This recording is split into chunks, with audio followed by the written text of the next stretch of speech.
ओम श्री परमात्मने नमः। माँ अम्बे की कृपा दृष्टि आप सभी पर सदा सर्वदा बनी रहे। आप सभी का हर दिन शुभ हो। आप सभी का मेरे YouTube चैनल स्पिरिचुअल जर्नी 75 में हार्दिक स्वागत है। नवरात्र के छठे दिन माँ दुर्गा के कात्यायनी स्वरूप की पूजा की जाती है। आज के वीडियो में आप सुनेंगे नवरात्रि के छठे दिन सुने जाने वाली माँ कात्यायनी की कथा। एकाग्र चित्त और पूर्ण समर्पित भाव से कात्यायनी देवी की उपासना करने वाला भक्त बड़ी सहजता से धर्म, अर्थ, काम, मोक्ष इन चारों पुरुषार्थों की प्राप्ति कर लेता है। माँ दुर्गा ने कात्यायनी रूप में ही महिषासुर का वध किया था।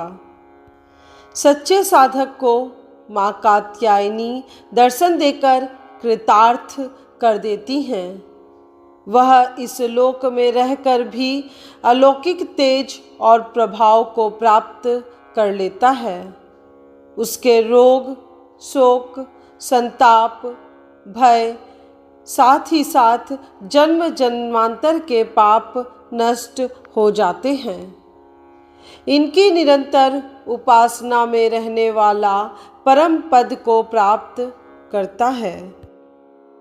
माँ कात्यायनी ऋषि कात्यायन की तपस्या के फलस्वरूप उनकी पुत्री के रूप में प्रकट हुई थी। इसी रूप में माँ ने महिषासुर का वध किया था। वास्तव में असुर केवल उस समय ही नहीं थे, अपितु आज के परिवेश में भी हैं, क्योंकि असुर मनुष्य की दुर्वृत्तियों को कहा गया है।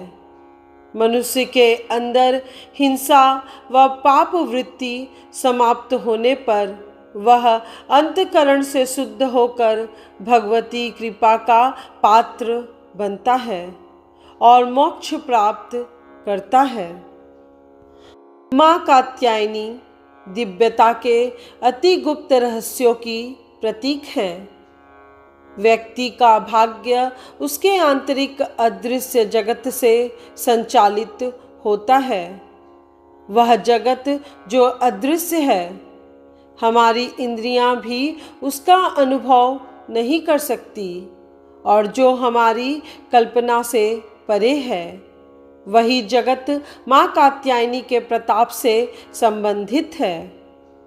सुनहरे और चमकीले वर्ण वाली, चार भुजाओं वाली और रत्नाभूषणों से अलंकृत कात्यायनी देवी खूंखार और झपट पड़ने वाली मुद्रा में रहने वाले सिंह पर सवार रहती हैं।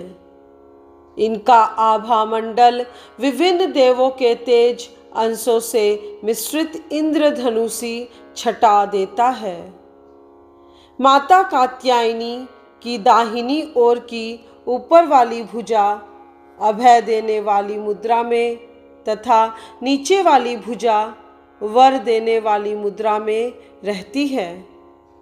बाईं ओर की ऊपर वाली भुजा में वे चंद्रहास खड्ग अर्थात तलवार धारण करती हैं, जबकि नीचे वाली भुजा में कमल का फूल रहता है।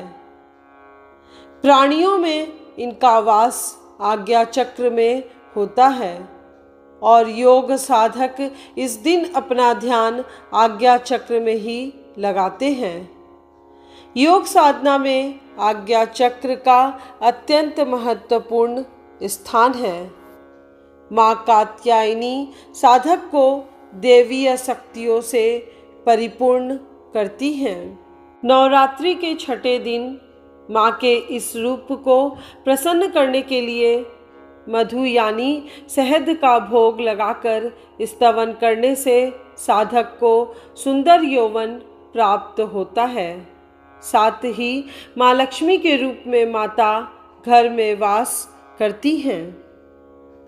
माँ कात्यायनी का गुण शोध कार्य है, इसलिए इस वैज्ञानिक युग में कात्यायनी का महत्व सर्वाधिक हो जाता है।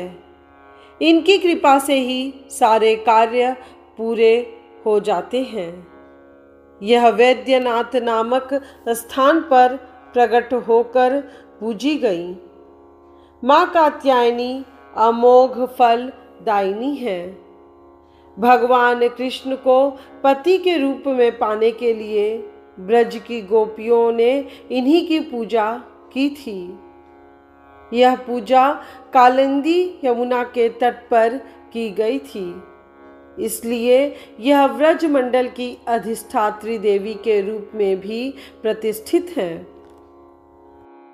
आज की यह कथा यहीं पूर्ण हुई।